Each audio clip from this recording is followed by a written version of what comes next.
again, Crossstar and Palm Top. Hello, it's me, Historical Man, and today I'm going to live up to my name and also the topic of this episode as my the other two hosts here are going to answer my question. No, I'm going to answer their questions. They're going to be the ones asking the questions. So you can introduce yourselves.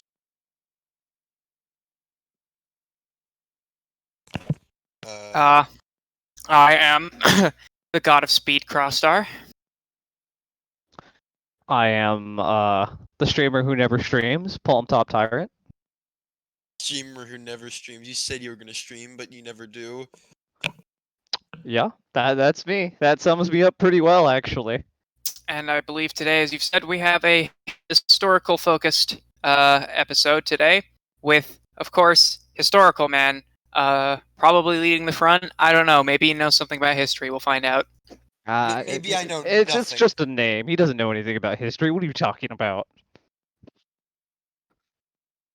But today we'll actually see if that's true. Alright. So, historical. You Yeah. mentioned that you had a couple topics lined up for us today, and And we were talking a little bit about it before the podcast actually started. So, you yeah. mentioned something about the history of Korea. Why don't you tell us about that? Kai. I wonder if he's listening because I need him to come hear I this. very much am so. So go ahead, All talk about right. the Koreans. So, it is of my personal belief that I think Korea has got to be one of the dumbest nations on this on God's green earth. And I don't mean that with any offense to any Korean at all. I mean their political leadership and their military leadership was awful for a grand total of 1,000 years. Mostly because of their insistence on relying on China to do all their homework instead of trying to build any sort of self-reliance. Over Kai. Oh, well, what do you mean by that? Yeah, can you explain? What happened is that China initially tried to conquer Korea and they failed, which led to a new dynasty forming up. So the Chinese sponsored another Korean kingdom to basically rise up. That would invade another Korean kingdom and would eventually become, the one that unified Korea from its Three Kingdoms period. And this Could you give us the time frame, actually? when this 'cause, like- unification happened? Well, yeah, but I mean, like, for everyone else here. When I mean the history of Korea, I mean from 1080 to the end of World War II. So Okay, 950 okay. years was when Korea entered its not good period. After I think it's the I need to find it. I don't remember the name, but there was three Korean kingdoms. China sponsored one of them to invade the others, and that kingdom won out. And after that kingdom won out, China not China, Korea kind of became a vassal state of China, and they needed the Chinese to do a lot of their homework, if you know what I mean. Basically, just care for them. And no matter what happened, Korea was always loyal to the Chinese, except when they weren't. Which would be? Like the times they declared war on the Chinese, only to fail miserably because they wanted to prove a point that you're not the real emperor. A few years later, they get their ass whooped, and then they're like, "Okay, you are the emperor. Please leave us alone." Could you explain that one a bit more? Like, what happened specifically? Basically, the Qing Empire was in its early years when it was forming up, and what began happening is that the Qing dynasty was slowly overtaking the Ming. Korea came over and said, "You aren't the real emperor. You're a false emperor. You're not the one that's actually going to take over Korea." Like literally a few weeks later, the Qing invaded Korea. Thousands of Koreans died for nothing, only for the Korean king to immediately come over and beg the Qing emperor for forgiveness in exchange for his safety and life. That happened. Talk about turning tail and running. Like, no, we're totally cool. We're the emperor. Oh, never mind. We're not emperor anymore. You're So- the emperor. Oh no. So basically, the Chinese emperor came over, bitch slapped him really hard, and he was just like, wait, Well, hang on, time out. what happened is though is the technically he wasn't even Chinese. He was a fucking Manchu, but basically yes. Hmm. That's what happened. I see. But that's not the worst story. The worst story has to be I think it was the Imjin War, which was Japan's first attempt at making a true Asian empire. It was also one of the largest pre-modern wars, if I remember, in East Asian history. And by pre-modern, I mean pre-1800. Well, what made it the worst? The fact that it killed like a stupidly high amount of Koreans and involved hundreds of thousands of soldiers on a massive scale that Oh, destroyed the okay, so entire between like the peninsula. life cost and the economic cost, it was just Yeah, huge. it was a big deal, and it was also one of the major reasons why the Ming Dynasty would have financial issues. Actually, so it would eventually cause also the downfall of a Chinese dynasty, and it also caused the downfall of a Japanese shogunate indirectly. How so? What happened is that the guy who organized it died while he was organizing his troops. I think his name was was it Hideyoshi? You've heard of a it was Toyotomi Hideyoshi, if I remember. Yeah, it was Toyotomi Hideyoshi. And what happened is that Hideyoshi began. He was actually quite a decent fellow. He solidified Japanese law. He encouraged. He tried to stop war among his own civilians. He was the true uniter of Japan, right? Because this was when there was a ton of warring kingdoms. Not Kingdoms. I kingdoms. don't know if that's the right term, but They weren't dynasties in kingdoms Japan. because not dynasties. That's a false term. They all still swore allegiance to the emperor, but outside of swearing allegiance to the emperor, that was about it. Because the emperor wasn't the prize. They didn't care about being the emperor. It was about being the shogun, military dictator of Japan. Because Okay, the okay, but shogun let's not held the real play off the power. handle though. No, basically Toyotomi Hideyoshi was the shogun, and the war taxed his mental health so much that he fucking died prematurely. He didn't die prematurely, he just died younger than he should have, which led to his son not being able to rule, which led to the Tokugawa family taking over Japan. Oh my god. But the Imjin War, massive All right. conflict. If you don't mind me Back to that. asking really quick, what's the issue with the Tokagami becoming Tokugawa. yeah, what's wrong with them Tokugawa. becoming the rulers? They were the last shoguns before Emperor Meiji overthrew them, Oh, okay, I see. turning Japan into a modern nation. But that's later. Sorry. Anyway, the Imjin War.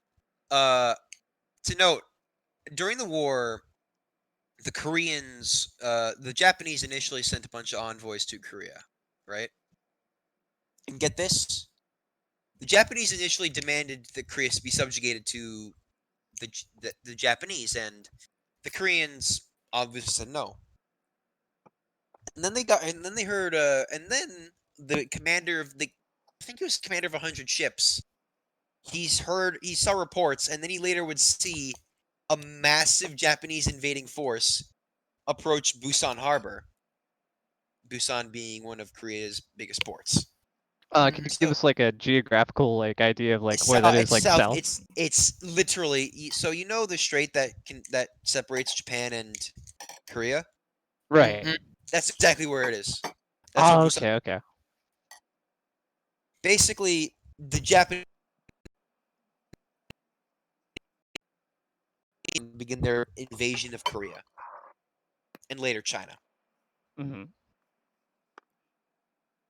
What began happening was the commander of the Korean fleet looked at this, sat in his fat fucking ass, and continued sipping whatever he was drinking.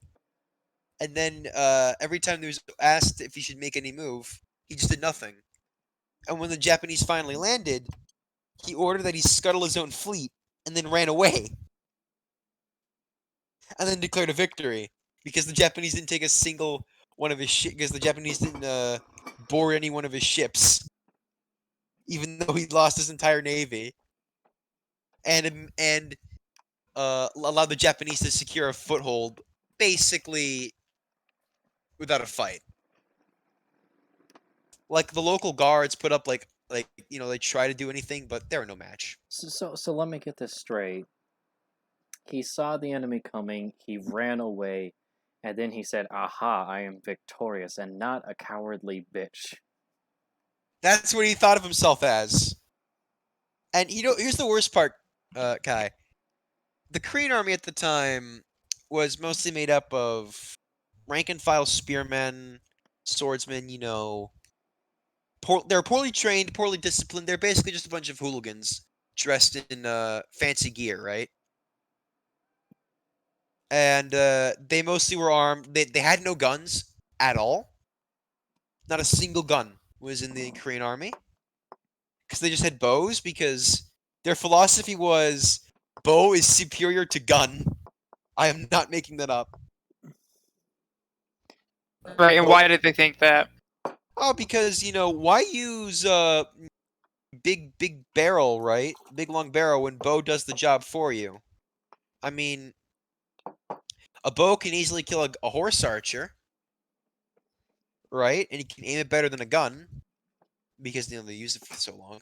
So why would they need to use guns in any kind of warfare against any kind of enemy? You know? So So- they just never thought about adapting to like any other tactics because they've never seen any other tactics. Well, it's not that they've never seen any. They know what the Chinese did. The Chinese had guns. It's just the Koreans didn't want to adapt because why would they need to? They've just been sitting on their ass for the past 500 years, doing nothing, being suck-ups, but being literal suck-ups to China. I mean, I doubt they weren't doing anything. They might have had other things in regards to other cultural improvements, such as, I don't know, art, probably. They did, but I mean, like military-wise, like military technology. Okay, so let's preface this then and settle this, that what you do when you say this, you are primarily talking about military and military strategy, and that's where your expertise is lying in. That's what I'm talking about when I talk about Korea, because they did produce works of art and culture, because they were at peace for so long, so they had nothing else to do just besides make palaces and culture. That's literally all they did. But in terms of actually making a decent army, they had no idea what the fuck they were doing. Right. So this kingdom at peace, they're invaded by the samurai, the Japanese, who were not only an army of veteran samurai who had just come fresh out of a 100-year-long civil war with some of the sharpest minds in the world and some of those complicated siege tactics of all time. Basically, and 1/3 of the entire Japanese army, which invaded, was armed with muskets and guns. And they also used they made effective use of, I think it's Ronin, spear Ronin, arquebusiers, and elite samurai shock troops, and against the outdated Korean army, which didn't know anything but shoot bow. You can already guess how well the war is going to go already. I think the Koreans won. They did, actually, funnily enough. How in the fuck? Well, but here's the thing. They didn't win how you expect them. The average Korean army got fucking annihilated in every single battle they fought. So how did they win? How? They, I'm gonna assume China was involved. China intervened, but China's like, it's gonna cost us a lot of fucking money to do it. And afterwards, Korea said, we're not paying you. I shit you not. Korea said, we're not paying the Chinese for saving our ass. which is the Well, how Chinese did becoming bankrupt. China intervene? Like per se, like what did they send? They sent an army. And they sent their navy and their army to help the Koreans out. All right. I wasn't sure if the response would even be fast enough to do that, considering the battle was already going on. The war was already going on, yeah, but they did manage to get there in time. It's just that the other two ways they won was known as the Righteous Army, which was literally anybody, like a woman, a peasant, a disgruntled fisherman, the local merchant, The guy that just wanted to monk, grill. the guy who wanted the grill and the priest. They all get together, grab their farming tool, whatever they could, whatever was sharp enough to kill someone, go in the middle of the night and raid the Japanese camps. They didn't care. What does peasant need? Why does peasant need to care about honorable warfare when his farming tool makes a good enough kludge to kill people with? Why? Why would he need that? So basically guerrilla warfare before guerrilla warfare was really perfected. Oh god, they're Gotcha. using gorillas against this man. And I already mentioned how fucking shitty the Korean commanders were because they were basically all just pompous aristocrats who had no idea what the fuck they were doing. However, they did have one guy who actually gave a shit about doing things, and he was really good at what he does. He's Admiral Yi, who has an even crazier story behind him. Because he was the only Korean commander who was in charge of the Korean Navy who was actually known for winning battles. Yeah, I think you mentioned this guy to me before in private. I did. He won many battles against the Japanese. He defeated them countless times. He basically single-handedly slowed down their invasion enough for the Chinese to arrive and for the righteous armies to do their work before Korea was fully subjugated. So this guy was one of the major reasons why Korea won. And you know what the Koreans did to him during the first invasion? They accused him of being a traitor. Right as the war was beginning, right as the Koreans were about to win, they accused Yi of being a traitor for some fucking stupid reason. What was the reason? I have to remember, but they accused him of being a traitor because politics retarded. Anyhow, all right. So he's accused. He's accused, and what happened is he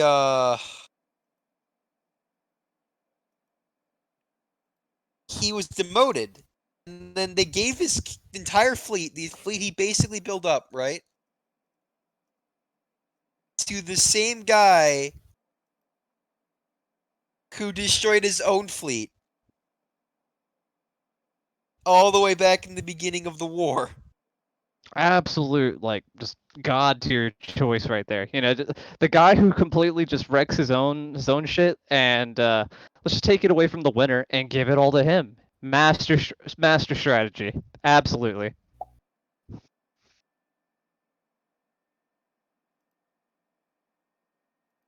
He I think he was one of the admirals at the battle. I know that for a fact. But thankfully the dude's like, "Wait, let's crash your ships over there. Maybe the Japanese won't find us there." Oh shit, the Japanese are on this island, and he was killed. Oh well, I guess that's the end of that story then. And the Japanese killed him. Yi was instated. Yi won the war, and then he died in the last battle. But he died saying, "Don't announce my death." I think he had a quote to him. Find the quote. Oh yeah, here it was. Do not the battle is at its height. Beat my war drums. Do not announce my death until victory is had. Then he died like a Chad. Okay, see, I want to believe that's what he actually said, but a part That of me was what he said. A part of me always wonders if some of the people who are clearly famous in history, on their dying breaths, they say to the person beside them, "Please come up with a really cool quote and say that's what I said before I died. Please, I don't want to die saying nothing. I can't think of anything right now. Please." That is like damn near guaranteed. You know, I swear it's I happened think once. I swear it has had to have happened once. I mean, historians also are known in the past to have kind of made shit up. Yeah, so that's what makes me think. Because like the whole like last words thing is like what it's like they'll even like sort of take exceptions like if their actual last words are by the way like they could have been that he said that leading it up to his death but his actual last words might have just been like well see you later boys. I'm going to die. Honestly, what if his last words are just like, "Oh my god, this fucking hurts! Holy shit!" Yeah, And he it dies. easily could have been that. Fair enough. Fair enough. So, Yeah, Bob, man. any other questions? So that's the Imjin War, also known as the time Korea spurged out. There's Well, more, but that's there's just more. All right, go on. I don't want to talk. No, that's another story for another day. Well, this is History Day. Come on now. Fine, fine. It's the story of how the first Sino-Japanese War started, Okay, go for which it. is when basically the Japanese, they modernized their army and navy. They were in the middle of the major restoration. 200 years after the Imjin War ended, right? Mm-hmm. Mm-hmm. They were modernizing and they were equipping, and then China, they said they had their emperor, right? And then the Japanese came along, modernized, opened up to the world, and said, "Here's our new emperor. He is the heaven." And Korea looked over at this, and they immediately began screaming, "No, you're not the real emperor. You're not the real emperor. No, only China can be called the emperor." Ree! Screaming like, a bunch of little kids, right? Right. So they immediately went over. The Chinese. It got so bad. The Chinese actually went over to Korea and said, the Chinese emperor directly wrote to the Korean king, "Please shut the fuck up. The Japanese emperor can call himself whatever he wants. Just leave him alone. Shut the Right? fuck Leave the up. Japanese alone." Just shut He the just. fuck up. Can you guess what Korea did immediately after that happened? Declared war. Yeah, they attacked a bunch of Japanese people, and they're like, "Fuck you. Only our emperor is the real emperor." And they're still using bows at this time, What? right? What do you mean both? Both like China and Japan both had No, emperors? Yeah. Korea. Yeah, Oh, Korea. What do Korea you mean used is bows. Yeah, Korea they still use bows. They're still using In- the bows. In Okay, all right. 1890. So the Japanese land this time with machine guns and modern artillery. Oh. You can guess how the war goes. Decisive Korean victory. No, the Koreans got their fucking ass whooped. There's no way their bows and spears are gonna defend against absolutely fucking big ass naval guns. And the Chinese are too weak at this point to actually fight back, so the Chinese themselves lose really bad. It was good. So Japan wins, and guess what Korea does after Japan wins the Actually, war? You used the chili. What's that? Make themselves emperor. I was surprisingly good. Genius. And they're like, "Wait, China lost. Well, fuck it, we're the emperors now." I care. remember you gave us. I remember we had like a new type of rum that was kind of Like, similar. I'd imagine China is just We like, had to, all like, right, use Korea's just half being of the Korea, spice ignore pack them. because Don't worry about it. all of Korea's it was being too a much. Korean moment. I feel when you're being Korean. That feel one Korea. But not to diss any Korean people. Like, I don't hate Koreans. Anyway, Yeah, we don't hate Koreans. We're just kind of making a mockery of your military history right now. Wait! Before you say anything, I just want to say the podcast does not endorse or condone the opinions or viewpoints of historical man. Okay. God damn. I'm just making sure that that's Fucking very bureaucrat. very clear here, so we don't get beaten up. All I'm hearing is, "Wham, I'm a bureaucrat." That's literally all I'm all. hearing is wham, bureaucrat, wham. All right. So you guys had any other questions to ask me besides the history of Korea, the abysmal record that is Korea's military history? Tell Before me it got why. split Kai, in two.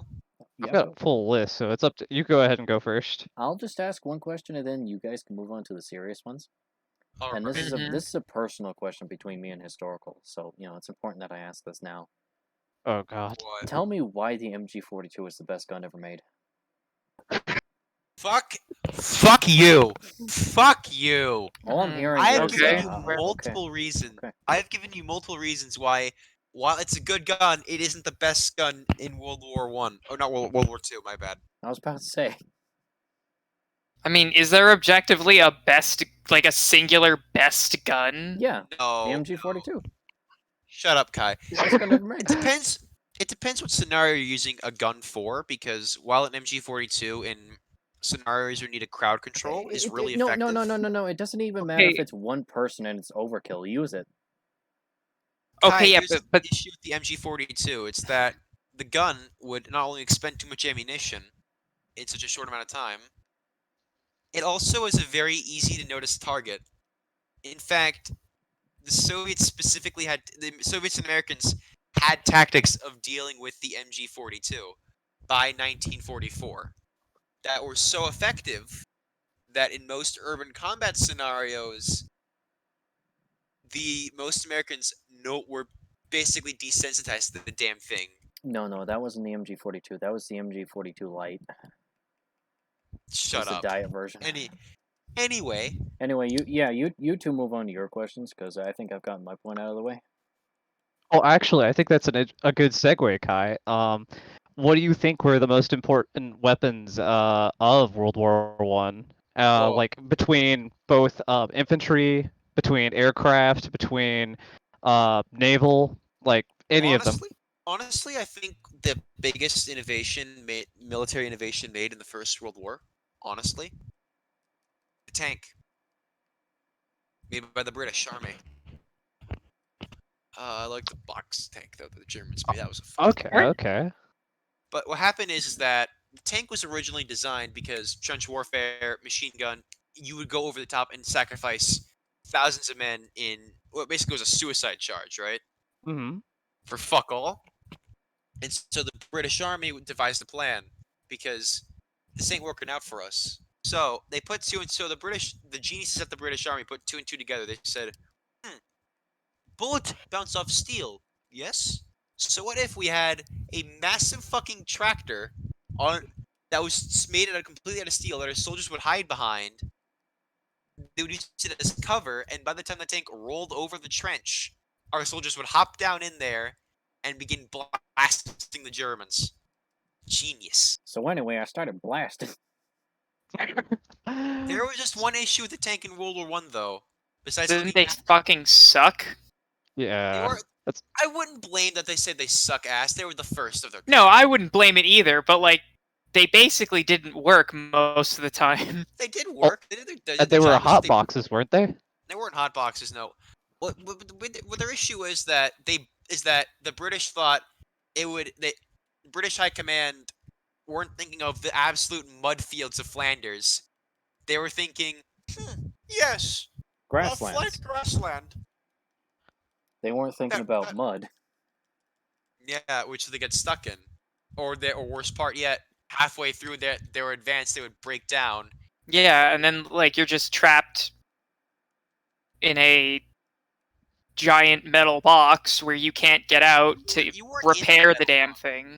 You usually had infantry behind you, meaning you had an entire platoon just stuck there. Yeah, either or, you're just stuck in the middle of no man's land. You get shelled by the German. Shell shocked. Teenage Mutant Ninja Turtles. Fuck you. However, the Germans were the first ones to use both chemical warfare and flamethrowers during the war. Didn't they also use triangle bayonets as well? I don't triangle bayonet. I don't know that. Wasn't the whole point that the triangle wasn't they eventually banned because it was considered way too fucked up? Yeah, you don't it's an unrecoverable wound. What is it? Here.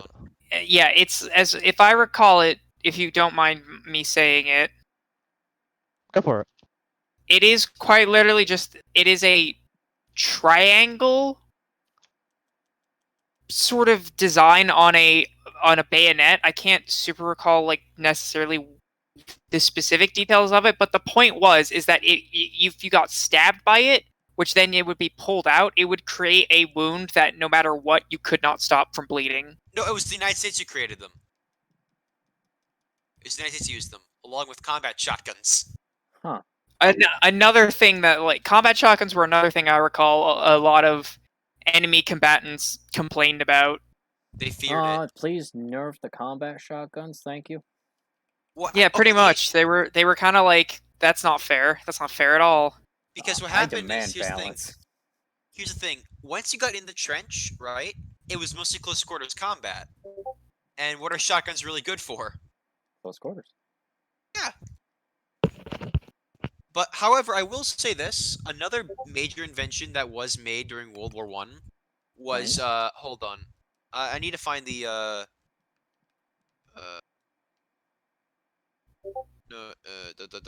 it was the machine pistol 18.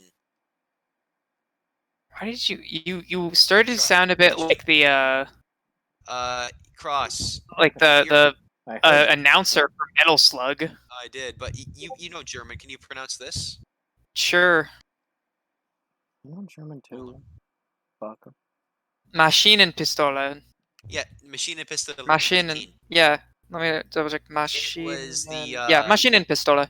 It was the first submachine gun ever invented. I'm However, sure it worked fine.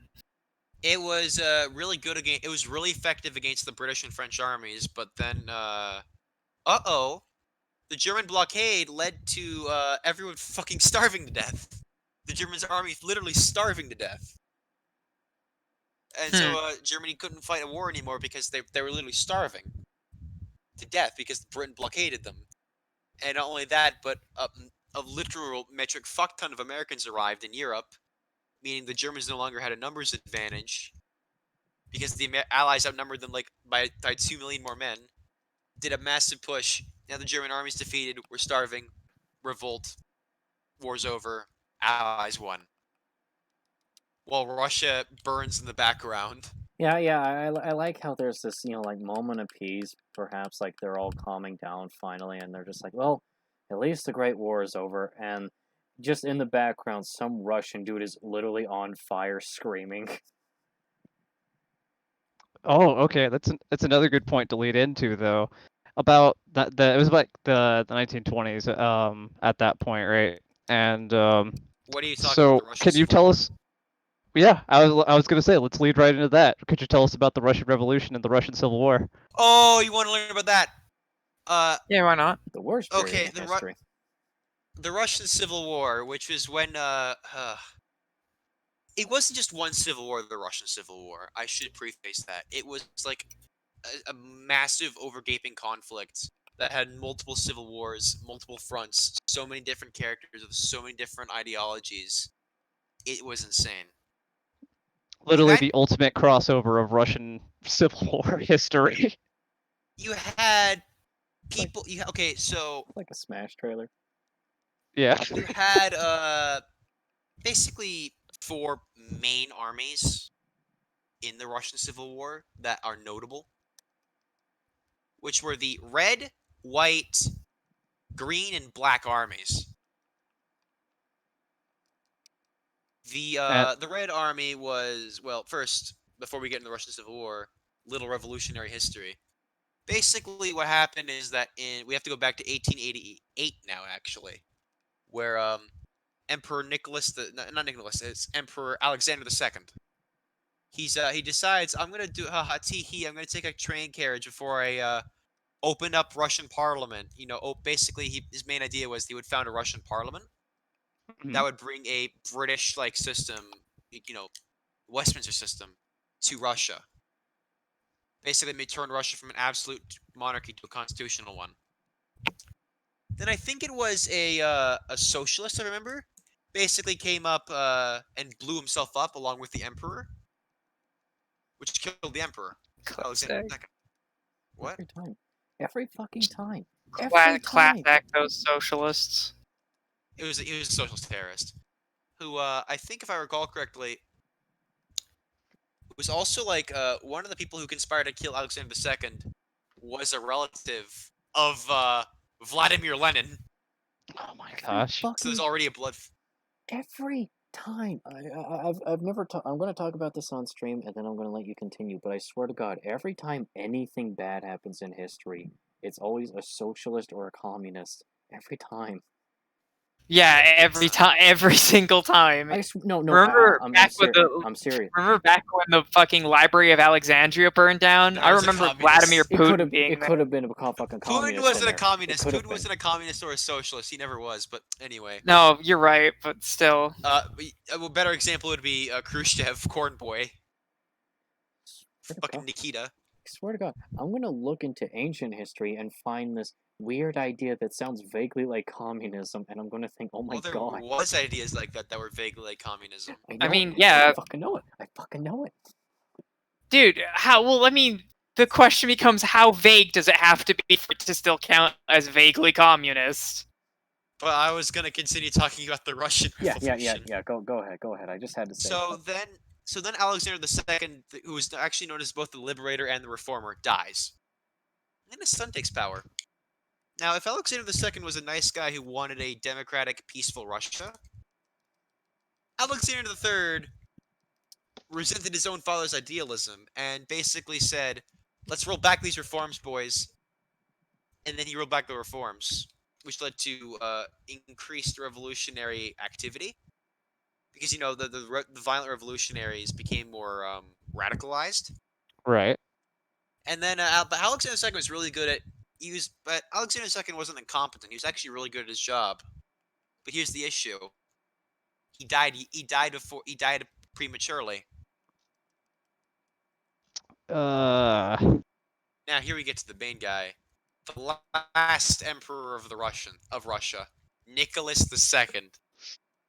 our main man. He didn't know how to rule. Simply put it. It wasn't that he was a bad person, it's that he cared more about his palaces and his family above all else. He cared a lot about his family. Hmm. Wow, you're just gonna hate on the family, man. Okay, I No, see where this is going. But the issue is that he didn't know how to rule at all. He didn't know about ruling a nation. All he knew about was taking care of his family. In fact, you So mentioned he just once before that he was actually trying to have a son as well, correct? he did have no. That's Henry VIII you're thinking of. He Ah, did have a son. However, there's an issue with his son. See, Nicholas II is related because his grandma was Queen Victoria of England. Funny thing oh, about Queen Victoria, she was a sickly woman who had hemophilia. Hmm. What is hemophilia? Your blood doesn't clot. That would be problematic, wouldn't it? And this is a time before, and then remember, this is still like modern medicine was coming into effect, but this was still before, you know, it was you could still live with hemophilia. So Nicholas II, right? He had multiple daughters. One of them being Princess Anastasia. You know, the famous one. Yeah, the one from the movie. Not from the movie as well. Fake character. No, but I mean, like the movie is based or like is named after that one. Yeah, it's also rumored that she survived getting shot, and then DNA evidence came out that no, she died. Oh Oh, yeah, I was gonna say your wife was dead. she actually had a lot of impersonators over the years. I was gonna say we know of a very particular other famous Russian that survived being shot several times. Rasputin. Rasputin. He comes into effect with the Tsar's son because the Tsar's son was extremely ill for most of his life. Yes, And true. you know, the Tsar was a family man, right? He wanted everything to do with his son, and his mom, and the Tsar's wife was also a family woman. The Tsar spent more time caring about his son than he actually did ruling his country. Wow, getting mad at the dude because he was a good dad. What the fuck? No, I mean, it's I that can't he was really also a blame him. shitty ruler as well. He didn't know what the fuck he was doing. Like, he objectively didn't know what the fuck he was doing. Initially, the people absolutely loved the emperor because, you know, peasants love their king. If they're a good king. He didn't know what the fuck he was doing. So one of the first things, tempted by one of his cousins and to, try and preserve his own pride and the dignity of the Russian state, he went to war with the Empire of Japan in the Russo-Japanese War. It was the first war which an Asian power had beaten a European one in a massive modern conflict. The Russians were humiliated. And then a revolution happened. In 1905, a revolution happened. That Nicholas didn't know what the fuck he was doing, so he hired a guy. So he basically employed a guy named Stupilin to help him out. Stupilin cracked down on the revolutionaries. Revolutionaries dispersed. Revolution over. The government's victorious, and Stupilin he's basically then puppets the Tsar, right? He then rules in place of the Tsar. Right. However, in the aftermath of the 1905 revolution, a new political party was formed. The Bolsheviks came into prominence, headed by Vladimir Lenin, Leon Trotsky. Not Leon Trotsky. Leon Trotsky was an SR. Never mind. And headed by two infamous figures who you know as Vladimir Lenin and Joseph. No, not Joseph Stalin. He wasn't known at that time. He was known as Iosif something, blah blah blah. Long ass fucking Georgian name, right? Right. Who would eventually be known as Joseph Stalin. Right. So, cut 6 years later, Stupilin's dead, assassinated, and then the emperor doesn't know what the fuck he's doing anymore, the Tsar. And then 3 years after Stupilin dies, so far, Russia's beginning to stabilize a little bit. The after effects of the 1905 revolution are beginning to wear off, and then in Sarajevo, in Austria, an Austrian archduke is taking a parade with his wife, and then a Serbian pulls out a gun and kills both of them, beginning the First World War.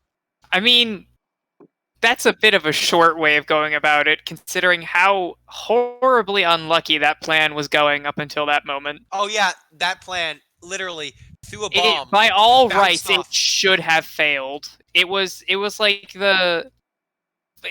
that plan succeeding was like those fucking internet videos you find where it's just like accidentally awesome or whatever, where somebody just fucks up and then it just so happens that it works out in their favor. What happened was that okay, a little off topic.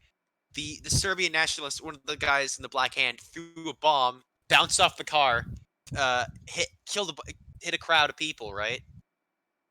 And then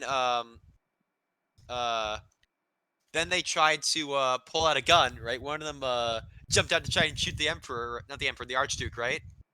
And then his gun fucking broke in front of him, so he couldn't even do that. Another one pussied out. Another one saw the wife and which reminded him of his wife, and he's like, "I can't do this." So, and another one's like, who actually, another one did try to throw a bomb, which again, the emperor, not the emperor, the archduke ducked, and then it threw it, and then it went to the crowd, and then the assassin's like, "You'll never take me alive."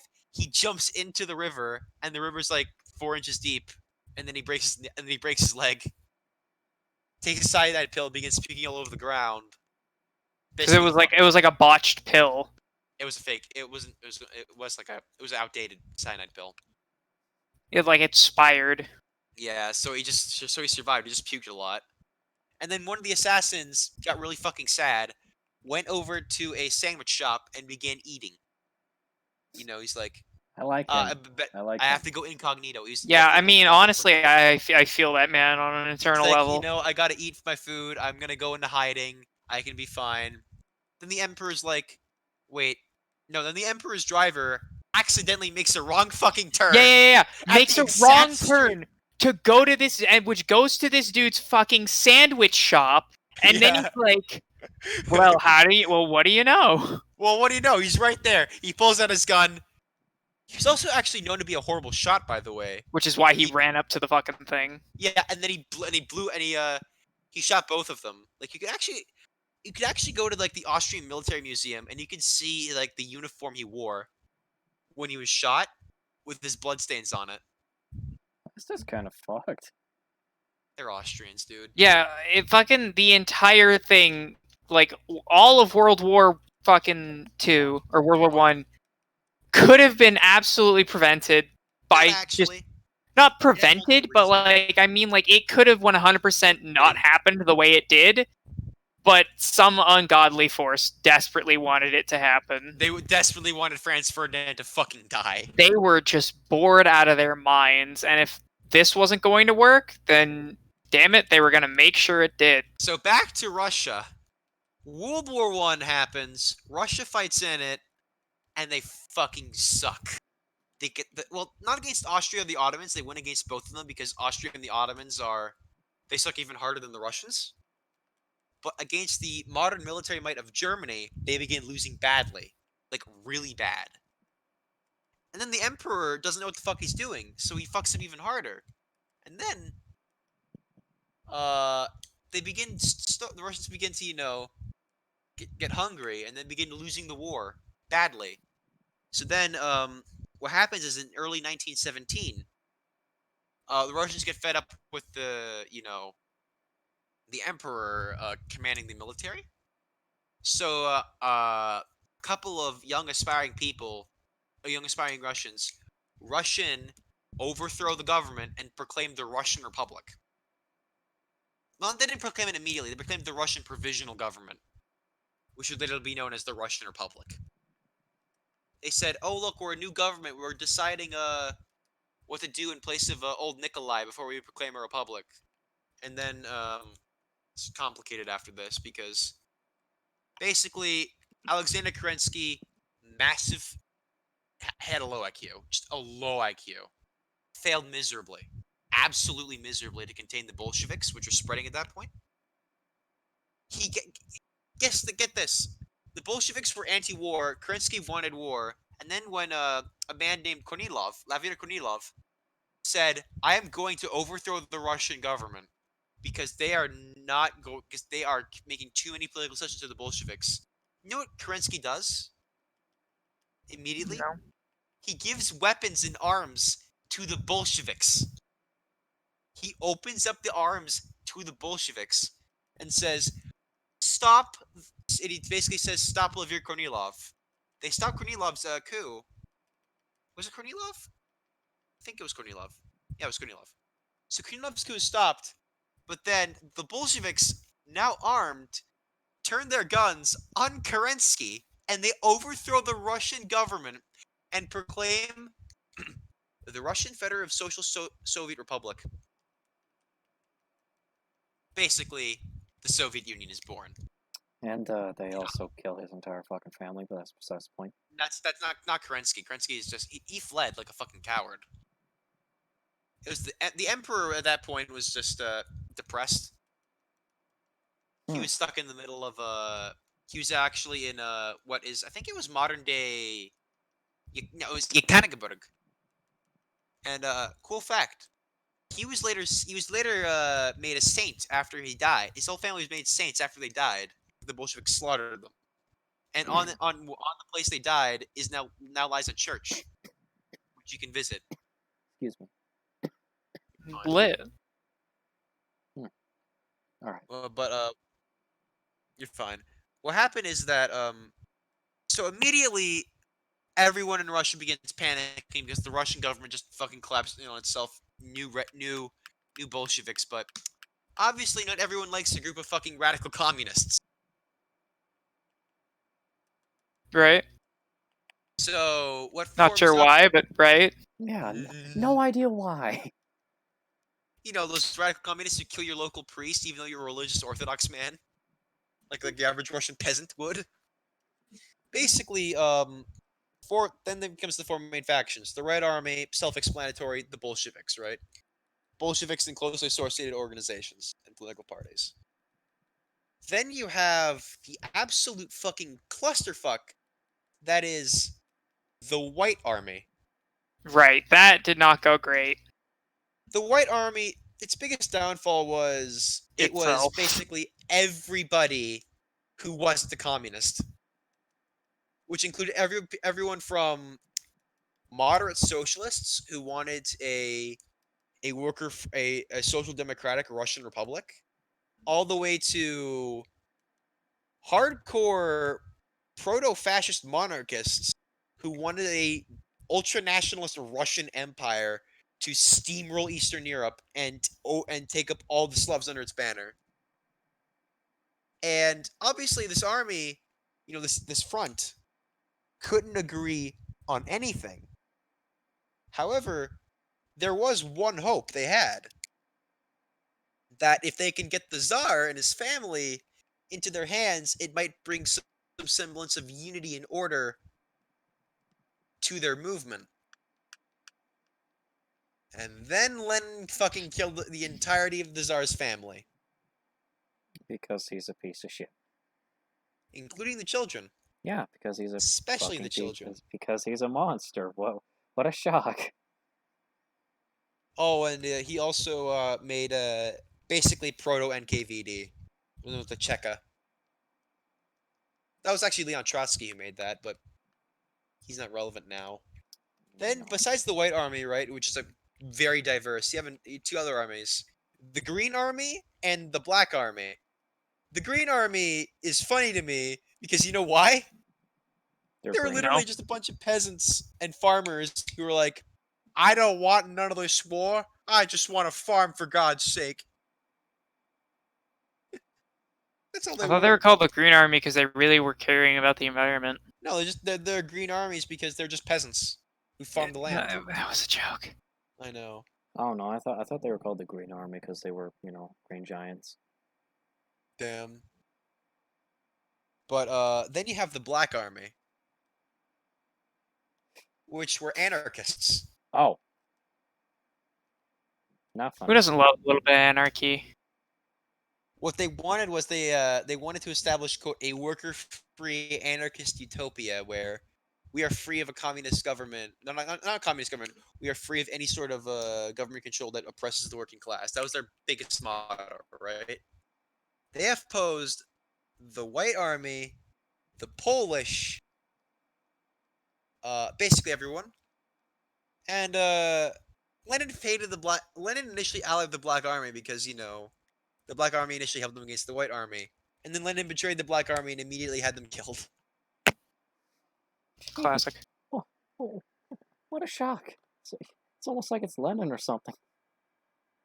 So basically, initially, actually, the White Army wins. Initially, they're winning battles. Initially, they're doing really well, and then a man named Kolchak takes over, Admiral Kolchak, and he doesn't know what the fuck he's doing, and he decides, I'm gonna go purge my own army, which leads to a bunch of mass defections to the Bolsheviks.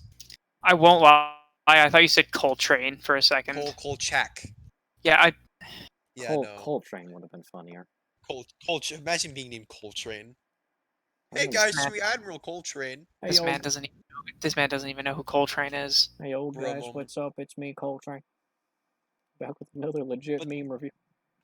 But then, Guys, none of you play Gears of War. No, Ugh. I play good okay, don't games. be Oh, okay. tough guy over here. Oh, But anyway, Kolchak fucks up, That's what it Badly? does. and he accidentally splits the White Army, which then leads to the White Army fracturing up into a bunch of different pieces, and the Bolsheviks, oversimplified, basically with a better unity and better leadership, they managed to actually beat the White Army all the way out of Russia. And then Lenin fucking dies good, almost immediately after the Civil War ends. good. And then Stalin takes power. Not good, not good, not good.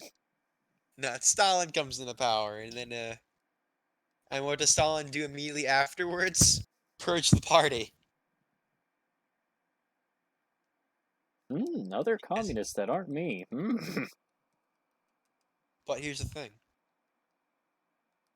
Yeah. He the foreigner, because now, to clear up a misconception, that I see a lot. I'm going to clear this up right now. I hear it a lot that people say, "Oh, Lenin preferred Trotsky." He never did. Lenin didn't. Lenin saw Trotsky as just another political tool to use to achieve a revolution. He didn't actually. Nobody in the actual Bolshevik Party liked Trotsky. In fact, Trotsky was so hated among most leading Bolsheviks and communists in Russia that they literally ejected him from the party, and Trotsky formed his own party while Lenin was still alive. And here's the thing about Stalin: he was loved among the party because he was the guy who managed the party. He was the general secretary. Huh. Isn't it also true though that Lenin did not want Stalin in charge of the party, like at any point?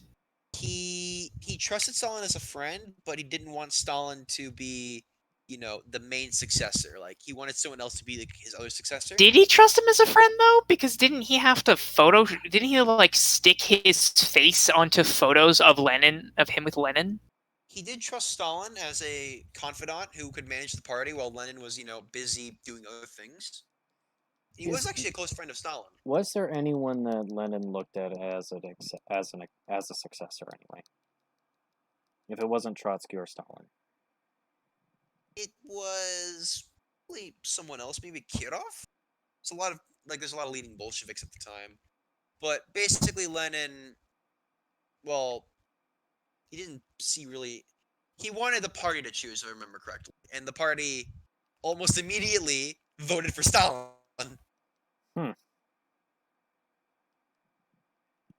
Lenin didn't like Stalin that much when Lenin was on his fucking deathbed, but for most of Lenin's life, he viewed Stalin as a political ally. And among most Bolsheviks, Stalin was a popular guy because look, here comes Stalin. He's gonna manage the party. He's the one giving out fucking jobs. Everyone likes the guy who gives out your job or manages the party for you, right? Yeah. Right. So why would you piss off your boss? And he killed them, right? Not all of them. So he spared some of them. He did kill a lot of them, though. Oh, and he replaced Trotsky and his Cheka with the NKVD and infamous pedophile and rapist Laventry Beria, who, thank God, was executed the moment Stalin died. Again, what a shock. Communism. But that's the Russian Revolution oversimplified for you, Palm. Is he even here? Did we slaughter Palm? Is he dead? Did the communists get to him? No, the Yes. communists actually got to me. I'm sorry, guys. I was just fighting them off that entire time. I knew you could The fight Black them Party off. was He was in rising again in Vietnam. my living room. There's a way I could take that. Okay, don't take it that way. Not So, in public. Cross, do you actually have a question for me?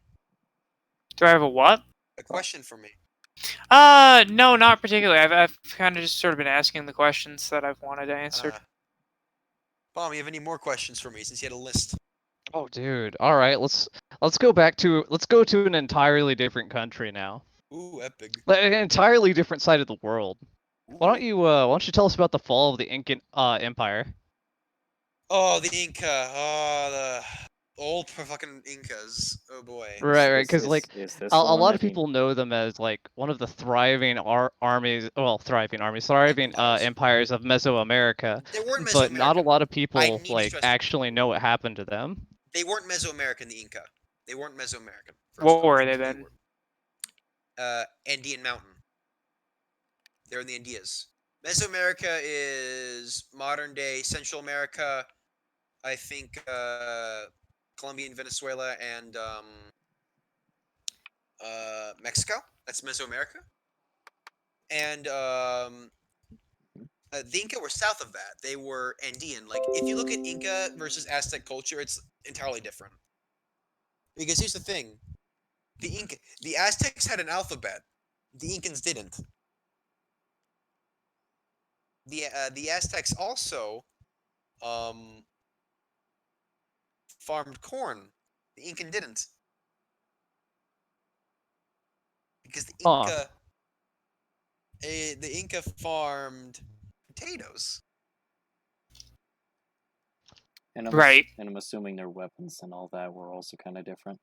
Yeah, basically entirely different cultures. The Inca versus the Aztec, entirely different culture. Okay, Okay. I need to make Okay. that clear. Well, anyways, so what happened to them? Yeah, The that's Inca, what kind of what the happened is question that was. okay, so the Incan Empire was doing fine for a long time, right? Sitting out, being the largest empire of South America, or largest of the pre-Columbian civilizations, right? Pre-Columbian Native American civilizations. And then, as per always, uh, the empire is doing fine. You know, new emperor came along, new Sun King, right?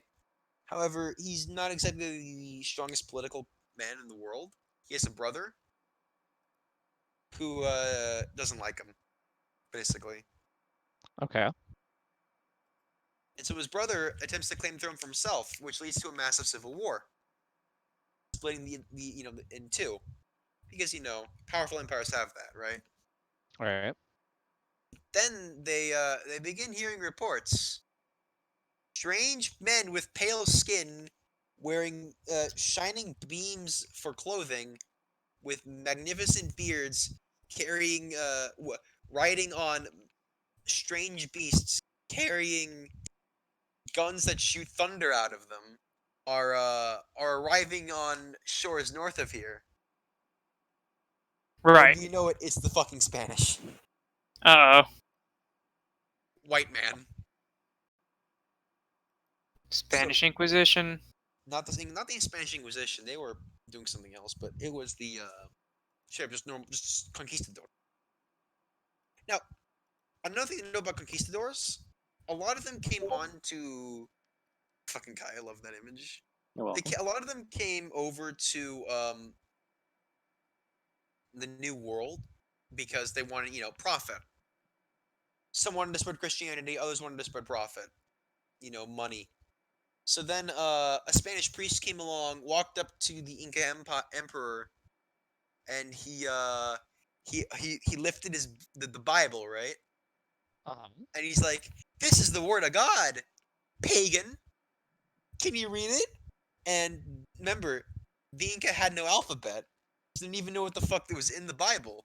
They lift the Bible and they're like, "What the fuck's this?"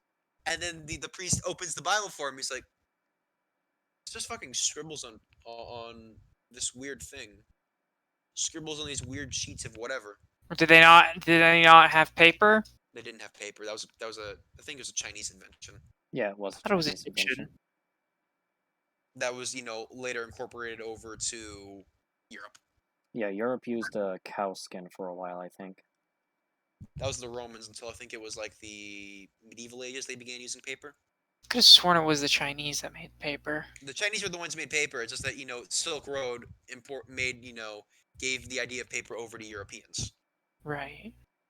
Chinese were the ones who invented it, but it was the Europeans basically adopted it, like how gunpowder was invented in China, but the real ones who made extensive use of it was Well, I mean, it Europeans. wasn't originally called gunpowder, to be fair. Yeah, to be completely fair. It's called a big explosive powder woo. No, But- it was used for fireworks, and they probably called it I think they called it black powder. Oh, it was used for fireworks to scare away Mongolians. Yeah, and also just to have fireworks because fireworks are nice. Then basically, Francisco, I think his name was Pizarro, arrives. Francisco Pizarro, I think his name was. Mamma mia. And this motherfucker wants to get rich. Really rich. In Latin America. Okay. Well, at the time it wasn't Latin America, it was South America. Well, the Incan Empire, really. And then he demands to meet the Incan Emperor. Now, when he enters an Incan city, Pizarro sees that Gold is very, very, very common in the Incan Empire because across Latin America, it was a very common resource. Right. There's even a story where the conquistadors found that there was an entire village of people that literally had so much gold they threw it into the ocean, not the ocean, the sea, the lake, as a Sacrifice. as just not a sacrifice, just uh, oh look, we have a new I think it was so we have a new priest. Oh, let's just throw like tons of gold into the lake, which in Europe that was unheard of. Yeah, why the fuck would you throw away gold? Yeah, to them, but to your average Native American, what can you use gold for? Yeah, they don't need it. It makes pretty objects. That's it. That, and as well, like, part of it was as well, even during certain things, they would use gold as a gift and would then, It's definitely used as gifts. sorry?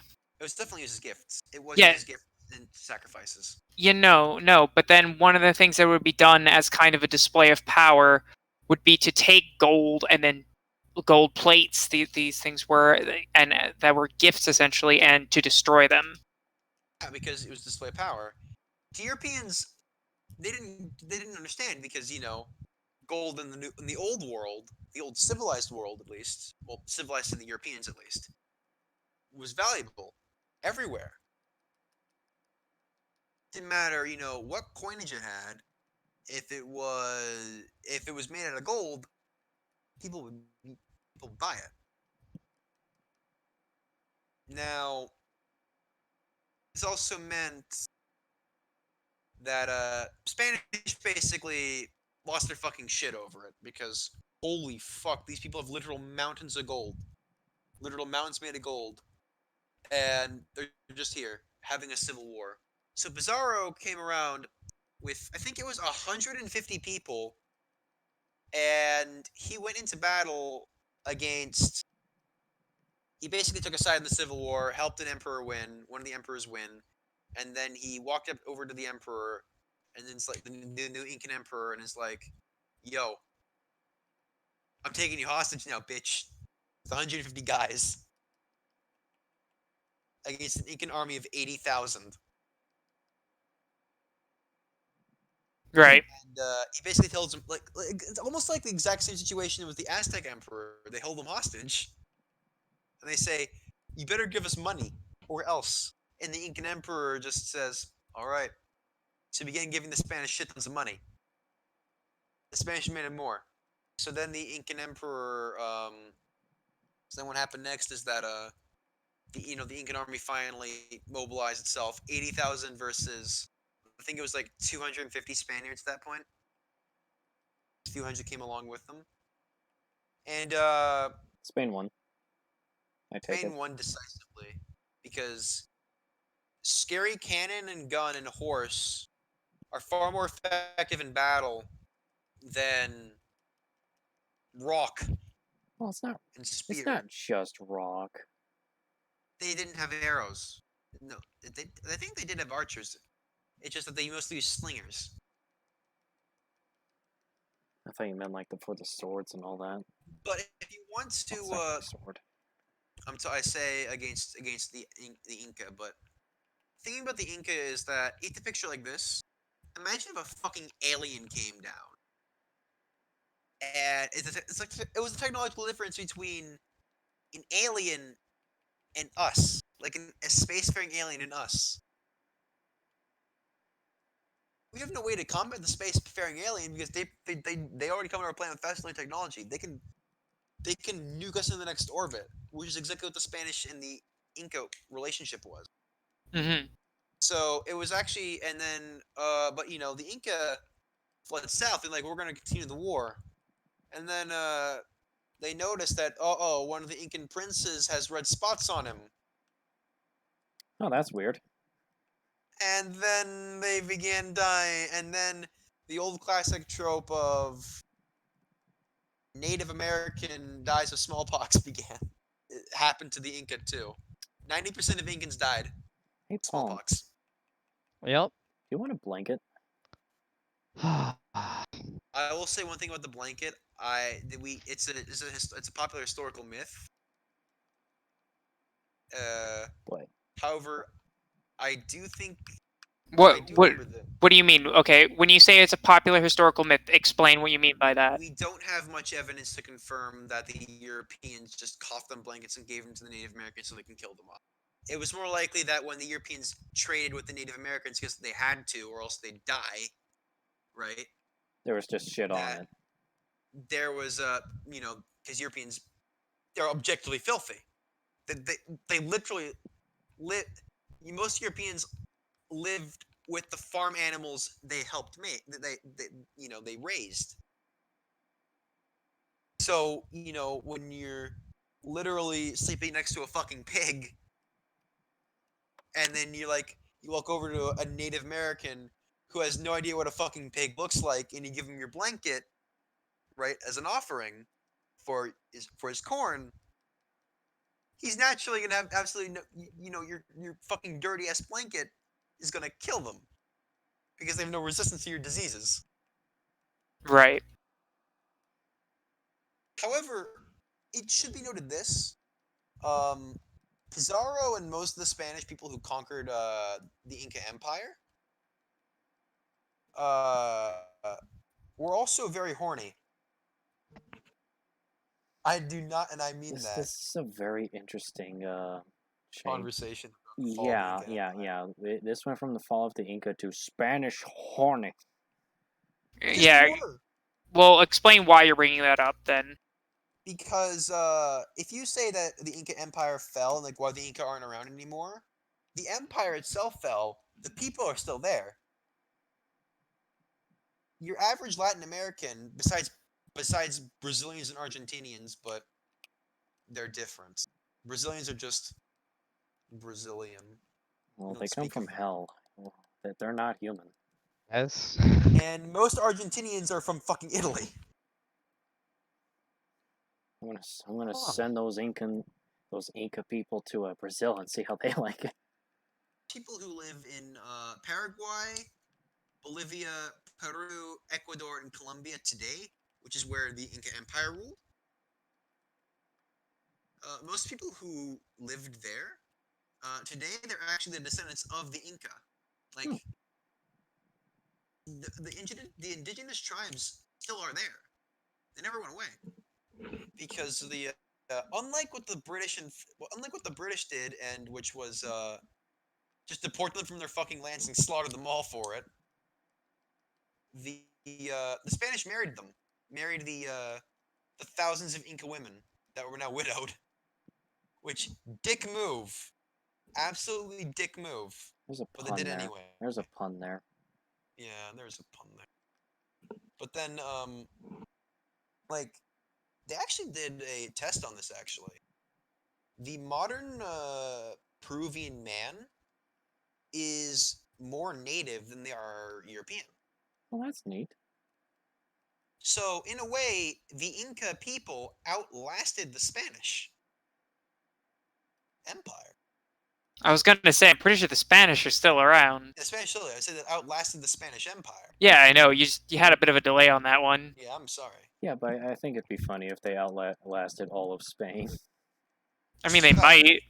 They're still around, and so is Spain. So we just gotta sort of see how that one goes. Yeah, but that's the rise and fall of the Inca Empire. That's just the collapse of the Inca Empire, Palm. If you wanted to know. You know what? We kind of went off on a lot of directions, but I thank you for the answer. I appreciate that. Yeah, I mean it was big. Anyone else?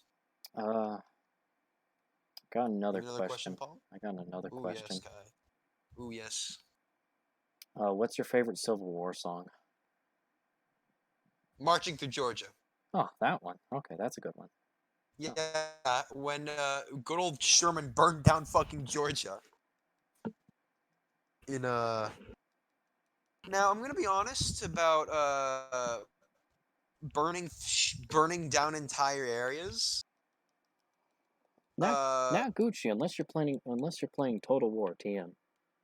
Yeah, it's not good, but at the same time, the the South was just straight up not surrendering. So, Sherman cracked his knuckles and said, I'm going to force you to surrender, whether you like it or not.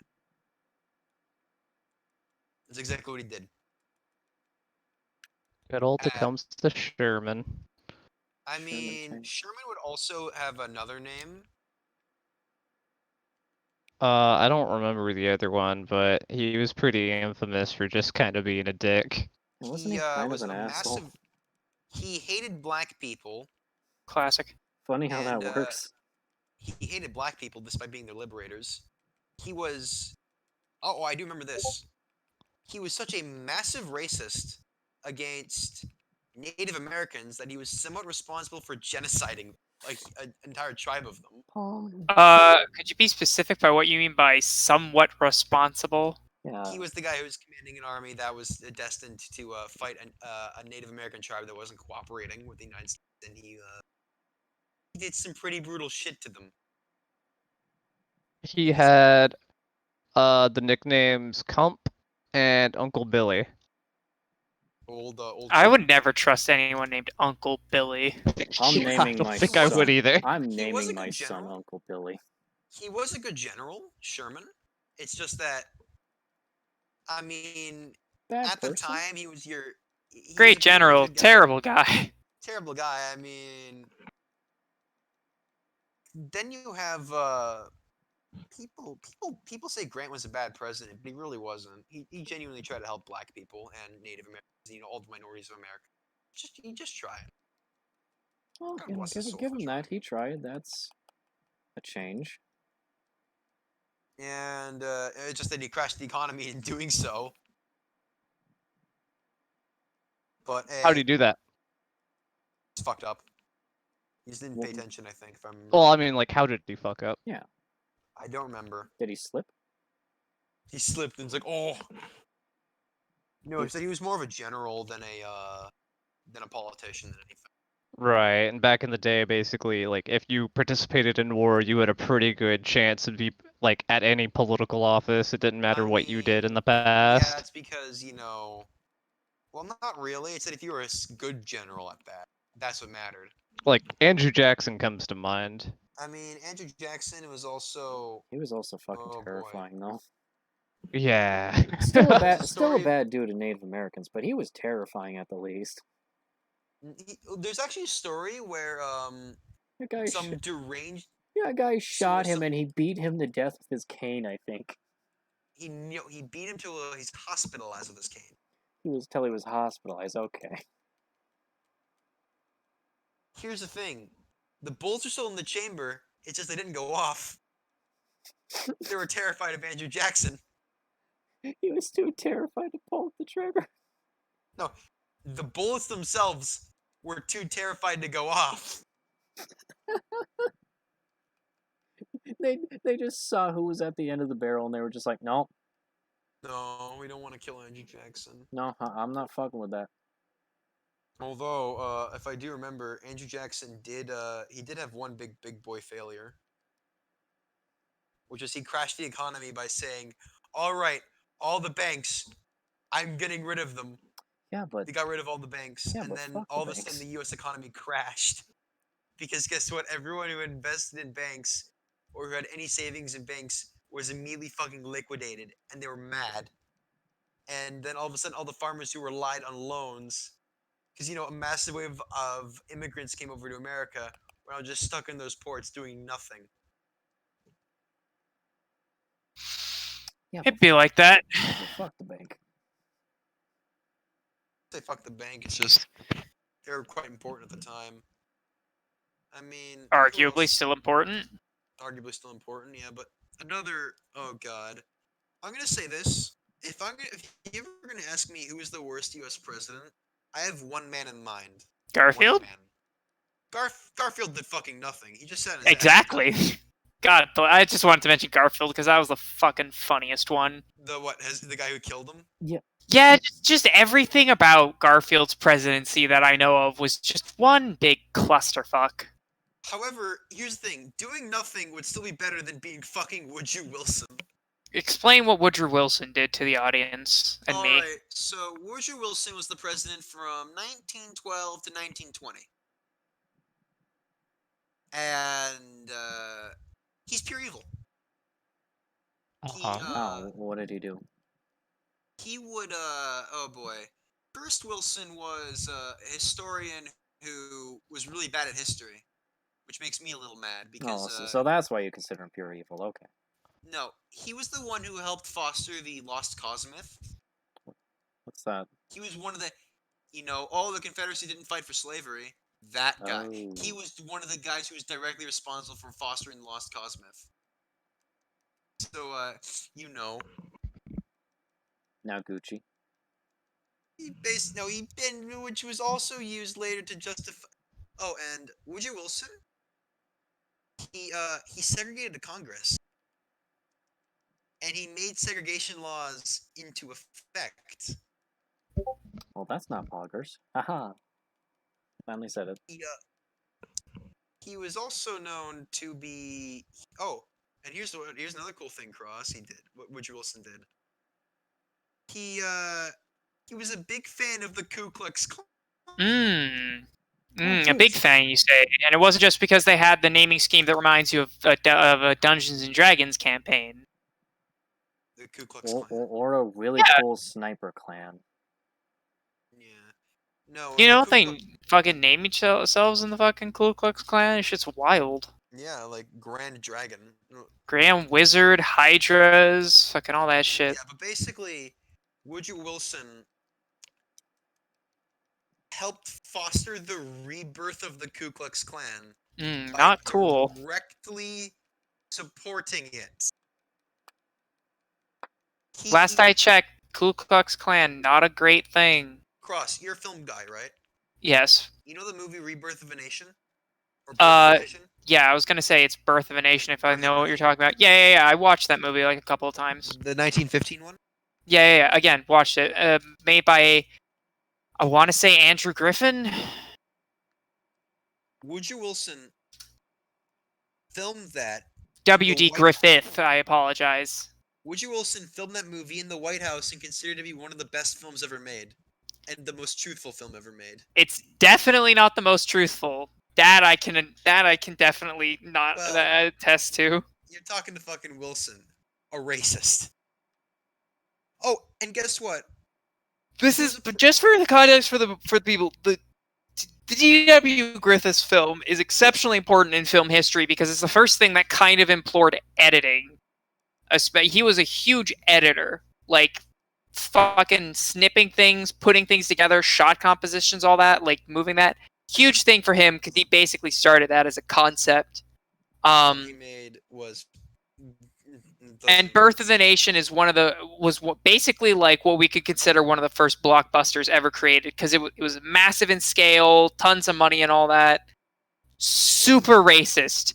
There's the one scene I recall having black people in it that weren't actively going around killing people and taking white women was them in a courtroom with their feet up on the tables eating fried chicken. Yeah. Listen, Woodrow Wilson considered it a truthful film because he was, at the time a Southern Democrat, which were heavy on segregation. And Woodrow Wilson also won the election on a fluke. On a fluke, you say? He only got 40% of the vote. Because the vote was actually split because the absolute Giga Chad himself, Teddy Roosevelt, split the Republican Party in two. Between, at the time, was known as the Republican Party and the Bull Moose Party. Good old Chad a moose. Good old Teddy boy. And then, because Teddy split the election in two against the fat ass Taft, Wilson won the election with 40% of the vote. So it sounds like he fucked up. The Republicans fucked up, and then he took power because of it. And when Wilson took power, he was one of his first things to do was, besides segregating Congress and basically increasing Jim Crow laws. He also began prohibition, which began Isn't it prohibition? Prohibition. Prohibition, yeah. Prohibition, whatever you want to call it. He began No, prohibition. probation's a very different thing. Oh, my It's a bad, very Ricardo. different thing. I know it's probation. I realized what I just said. My bad. But he began prohibition, which began the spawn of the U.S. mafia. So you can blame Roosevelt for that. He also, and because he increased segregation to the national level, he also openly supported reversing the advancement of black communities to such an extent that policies that he made still affected black people in America to this day. Classic. So he's also kind of responsible for U.S. racial tension. You can blame him, partially blame him for the current state of U.S. racial tensions. Thanks, well, Wilson. Thanks, Oh, and you know bro. what else? You know what else Wilson was known for?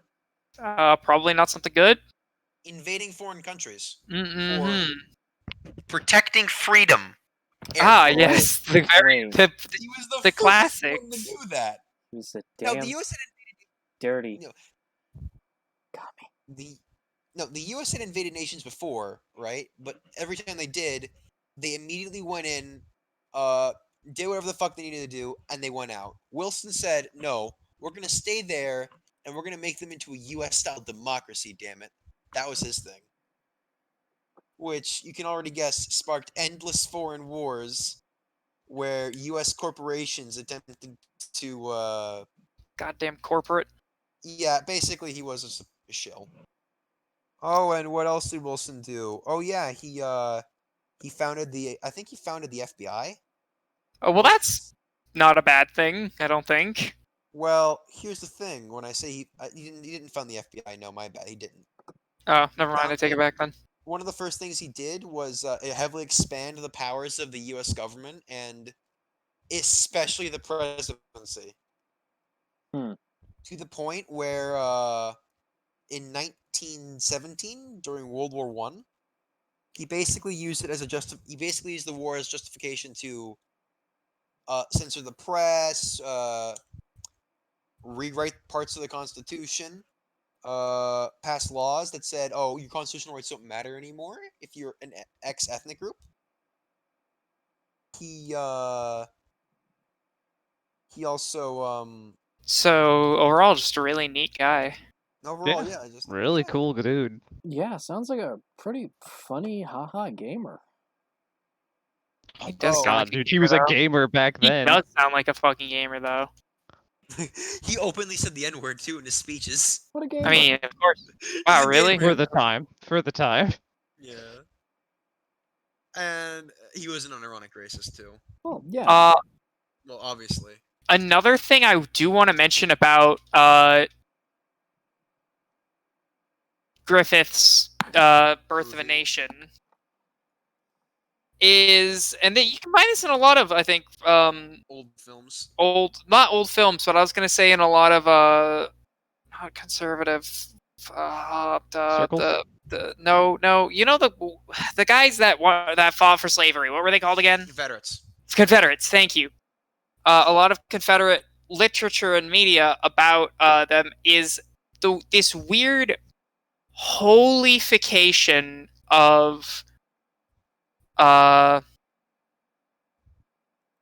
shit. Confederate Oh my God. generals. No, not Confederate generals. The guy who freed the slaves, you know, who was a boxer and beat the shit out of people. Oh. Guy who freed the slaves, boxer, beat the shit. Boxer Abe Lincoln. There we go. Oh yeah, Abe Abe Lincoln. Abe. He wasn't a.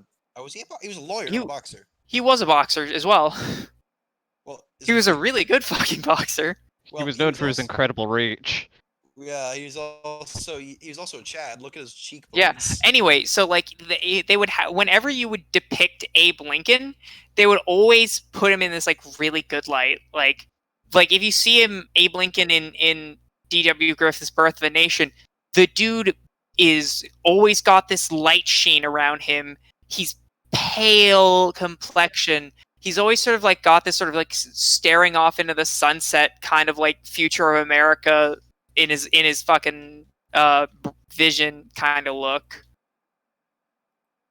They were super on about that for some some reason, and Well, I've had it explained to me by my professor, but I cannot remember particularly why. Well, here's the thing: Abe Lincoln wasn't, the KKK wasn't a I'll be pro-Confederate right back. organization. It was founded by Confederate veterans, but it wasn't exactly pro-Confederate. It was just really fucking racist and really anti-Catholic. Moving on from the KKK, because that's a. Oh yeah, it's 1:30 minutes. We've wrapped up. No, it's okay. We can just start. Oh, we could talk about the KKK as long as we just don't talk about those sort of things. You know what I mean? Yeah, Like that might be that a we good. can't deny they I can existed tell after you- all. I can tell you the infamous Klan Civil War. You know what? That sounds funny enough to actually start slowing stuff down for Now, the here's end. the thing. So I'm very Here's the thing. curious. The Klan Civil War wasn't actually a war between Klansmen. It was a war between the Klan and another organization, which were known as the Knights of the Red Circle. I think that was their name was, or the Knights of the Flaming Circle. Now, you want to know who made up this organization? This shit sounds so metal at times. Go ahead. Go ahead. It was made up of literally everybody who wasn't a white Protestant. Meaning, if you were Italian, Catholic, Black, Asian, Anglican, fucking doesn't matter. As long as you hated the Klan or weren't a member of the Klan's racial group, they would allow you in. And what they did is they went around dressed like Klansmen, beat infiltrated their rallies. Then they would call in their boys, beat the fucking shit out of Klansmen. And, I'm sorry, I'm back. Who is infiltrating Klansmen meetings I and was beating? talking about the infamous Klan Civil War that happened in the 20s and 30s. There was a civil war? Basically, it was the Klan versus another organization, which was basically the anti-Klan, which were Catholics. Jews, Catholics, everyone else. Because, to note the Ku Klux Klan, despite claiming to be a religious organization, not religious, they claim to be Protestant, because they hated Catholics. Huh. They hated black people and they hated Catholics. I actually didn't know about the Catholics part. No, dude. You want to know one of the biggest things they did? The Klan? Sure. They supported the state atheist program in Mexico in the 1920s and 30s. Oh, I'm sure that went over well. Can you guess? I'll tell you what happened to them. An army known as the Army of Christ's Followers, which is just shortened to Cristeros, rose up. And the Cristeros said, "Oi, reopen the Catholic Church, or we're going to continue fighting." The government said no. They continued fighting, and then the government actually gave in to their demands.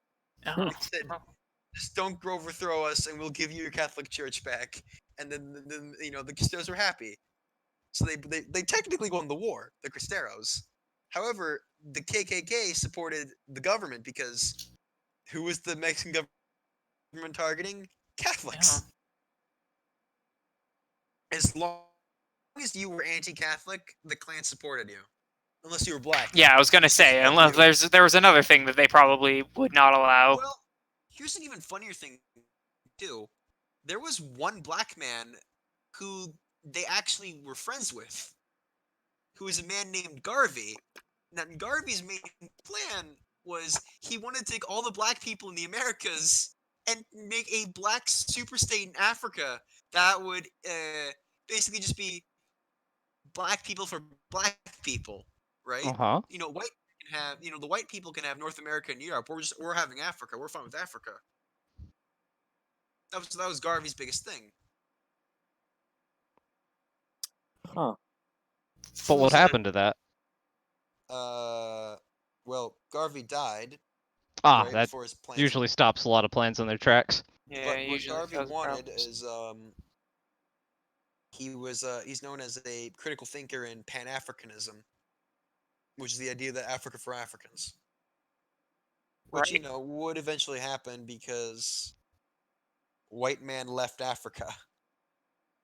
The Europeans left Africa for good. and America.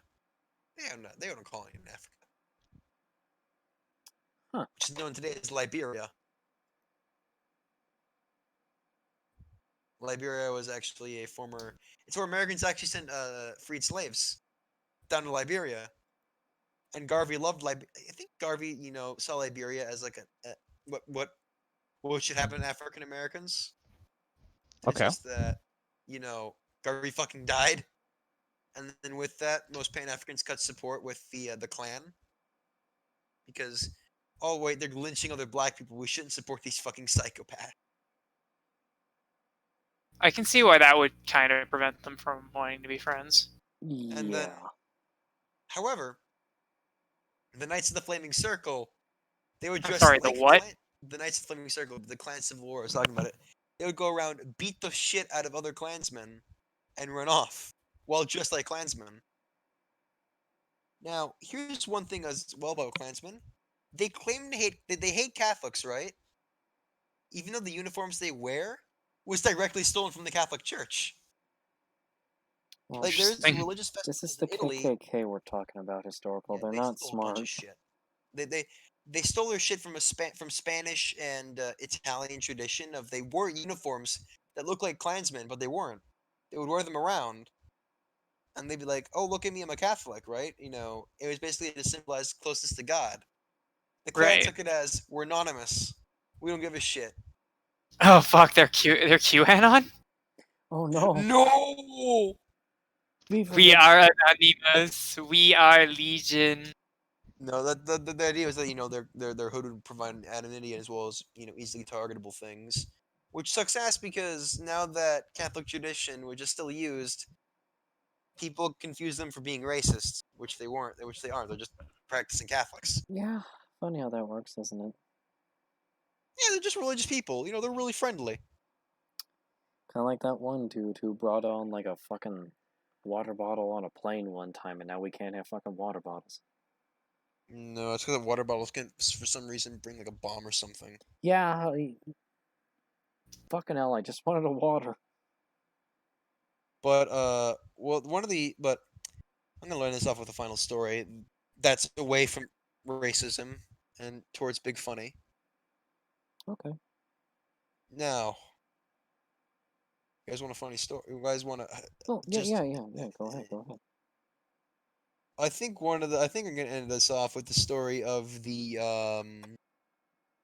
oh boy, the Hungarian Jew who became a member of the British Parliament and then later would become a Nazi spy who infiltrated the Tibetan government and temporarily became its Dalai Lama.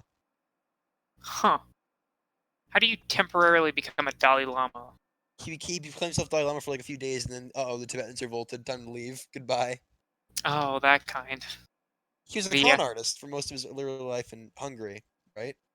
I mean, it sounds like he sounds like he was a pretty successful one. He Seems would like he become knew what so he was doing. Yeah, it He seems was like so he understood his life's passion. yeah. He is a fucking funny guy. Basically, he's a Hungarian Jew. He's like, I'm sick and tired of know living this shithole called Hungary. No, not Hungary. I'm too hungry. Get it? So he left for England, and then he ran for MP. He bullshitted his way into it. He fucking bullshits his way into it. He As one lies to does. everyone, and then he gets elected. And then you know what he realizes? He doesn't know how to do. No, British Parliament didn't pay them at the time. He thought he was going to get paid for it. So he says, "All right, guys, I resign," and then he fucking left.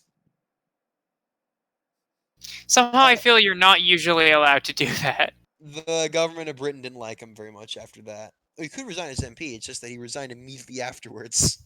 Immediately after he found he wasn't getting paid in shekels. How do you go through this whole process and not even check that you get paid? I mean, once you've gone Well, through the process, can you really check? here's the thing. He saw that most other Hungarians most other British MPs were wealthy, but they didn't realize that they were already wealthy because they had investments in other places. or So he just members of assumed unions. that that's because they got paid really well. Yeah, he just assumed, and then he found out, left for Germany in the 1920s, stuck around there for a little bit, still being a con artist, and then the Nazis take power, and he's like, I'm gonna con my way into So then he becomes a Buddhist, Right. and he's like, hey, Heinrich Himmler, a guy who's deeply into occult shit. He's Yeah, like, Himmler. I'm Good gonna old Himmler. lead. I'm going to lead an expedition to Tibet with a few hundred SS boys. And Himmler, loved this thought. So he's like, okay, go find me a Yeti and go build an SS base in Tibet. And I'm not joking about the first part. No, I definitely believe you. Don't worry. He didn't find the Yeti, sadly, but he did manage to just stay in Tibet for a little while. Then World War II came around, and he's like, I'm going to become the fucking Dalai Lama and join the Axis powers. Which, by the way, that's not how being the Dalai Lama works. I know, but here's the thing: the guy was a con artist. Didn't care. So he overthrew the Dalai Lama, who, by the way, is the current Dalai Lama, same guy. He He overthrew the Dalai Lama and proclaimed himself to be the new Dalai Lama, but literally nobody bought his shit outside of like the 1,000 people who supported him. So the Tibetans immediately, try to restorm the palace. He's like, "Well, fuck, I leave. Goodbye." Yeah, And he this just crazy thing about the Tibetans, definitely very much concerned about who the Dalai Lama is and all of that. they left, and he's like, "Well, I'm going to continue practicing Buddhism and being a con artist in Asia. I don't know." And then he fled to Japan. Then he's like, "Japan, help me, Japan. I need my shekels back."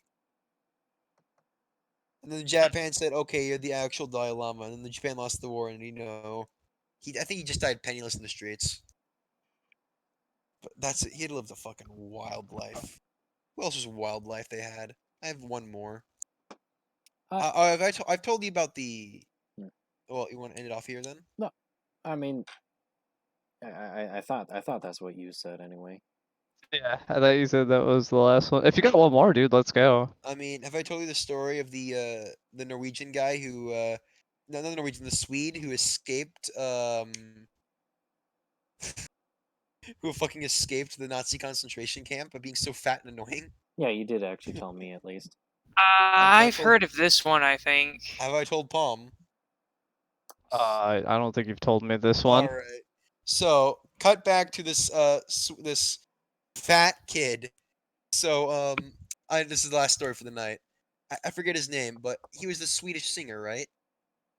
And initially, he spent a lot of his money. However, which meant he didn't have a lot of money, but he was a kid, right? And he was noted for having actually a really good singing voice. So what he would do is he would go around and sing, right? He became a professional musician early on in his life. And he was actually somewhat successful. And he actually started making a lot of money because, famous singer in Sweden.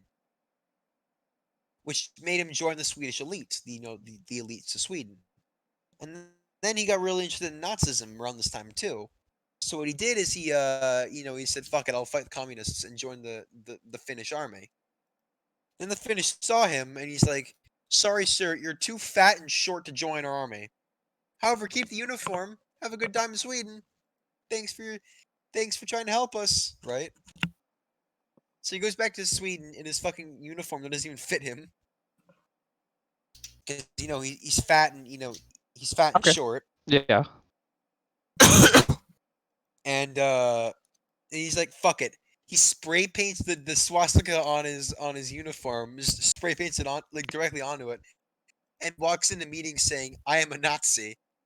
Promptly gets booted out of the Swedish high social circles. I'd Yeah. imagine. And he's just like, "You know what? Fuck Sweden. All my homies hate Sweden.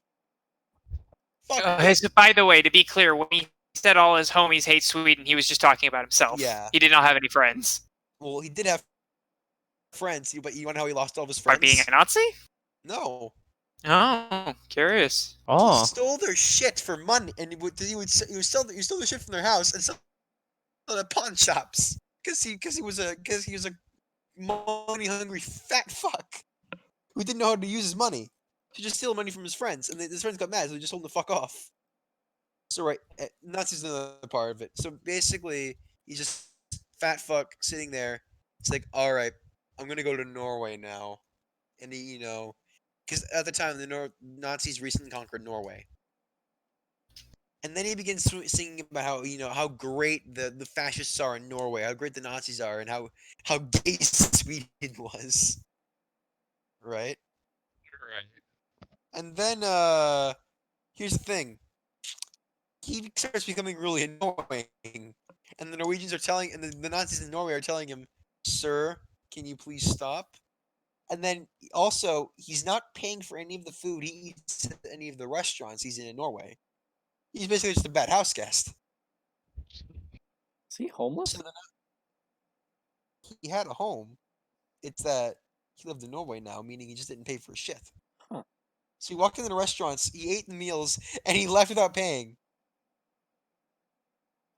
Because he didn't like paying for his meals. He's also a pathological liar. I think I Meaning already he lied assumed all the that time. part. So he would basically make up lies on the spot. And at that point, the Nazis had found out he was a massive fucking liar, and he was a fucking scum of the humanity who would not pay for his meals in restaurants. Yes, because being a Nazi is better than being somebody who doesn't pay for food. He didn't just pay for food; he also, was being a fucking annoyance to the government.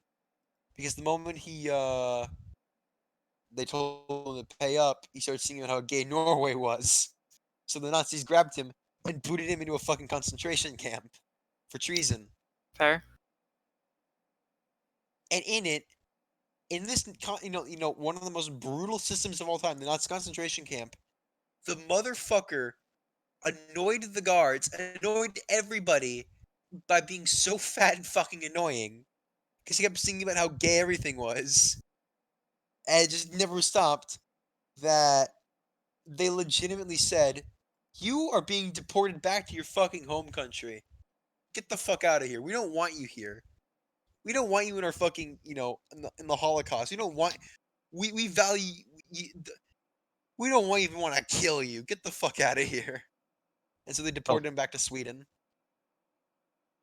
Huh. He was literally so fat and fucking annoying. They hated him being in Sweden. Hated him being in Germany, and they wanted him out of Germany into fucking back into Sweden.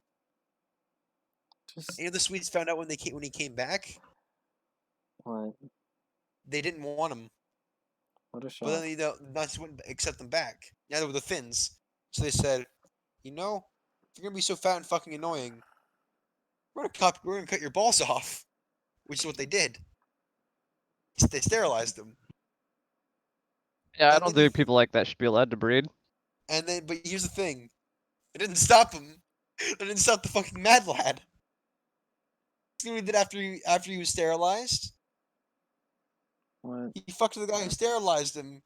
He fucked his daughter. Oh, He's like, "So you thought that could stop me?" And he's like, "Well, at least you're not gonna have kids." Like, he didn't care. And then he would later go on to be blacklisted from every single restaurant in all of Sweden because he refused to pay for even a single one of his meals. So he would just walk around like a fat bastard, just consuming meals and just leaving the restaurant. He's the original ugly bastard in hentai. Holy shit. It's just this time he doesn't, except he doesn't come. Yeah, he just leaves. He just eats your food and leaves, and then fucks your daughter and then leaves. Well, this is an interesting way to end things. No, Yeah, but that was yeah. something. That Yeah. was a funny story at least. Cheer up the mood. I had fun, guys. Though I hope you did too. On that note, I think we've actually gone a little overtime. So, Yeah. Kai, do you want to wind us down? Well, You as finish you it all off. know, this is me, Kaiju. You can find me on here or on YouTube. I'll be uploading this, probably. And this is Palm Top. Hey, I'm Palm Top Tyrant. You can catch me streaming eventually at When you Twitch finally do TV it, / Palm Top Tyrant. Please. And this is historical. you can find me in the depths of hell. We. And you can find me on YouTube at Crosscave. Link is in the top. And as always, I'm the god of slowness, Crossstar. Do more like the god of cringe, am I right? Ha ha ha ha. No, just a small plug on top of that. Seriously, check out Cross's video on cities. It's one of the most interesting takes I've seen on, or at least a deep dive on a topic that doesn't get covered often. So if we're just being want to fair, add that to if there. we're being fair here, not only that, but Cross also knows really well how to edit to the point where he actually makes quite funny clips just off of that. Yeah. Honestly, he's a Just good wanted editor. to make his pee-pee hard. Haha. You've made my soul PP very hard. Well, good enough. Anyways, Anyway. hope you guys had fun. I did. Anyway, Ye- I learned a lot today. goodbye, boys. Catch you next time on the Pogcast. Bye.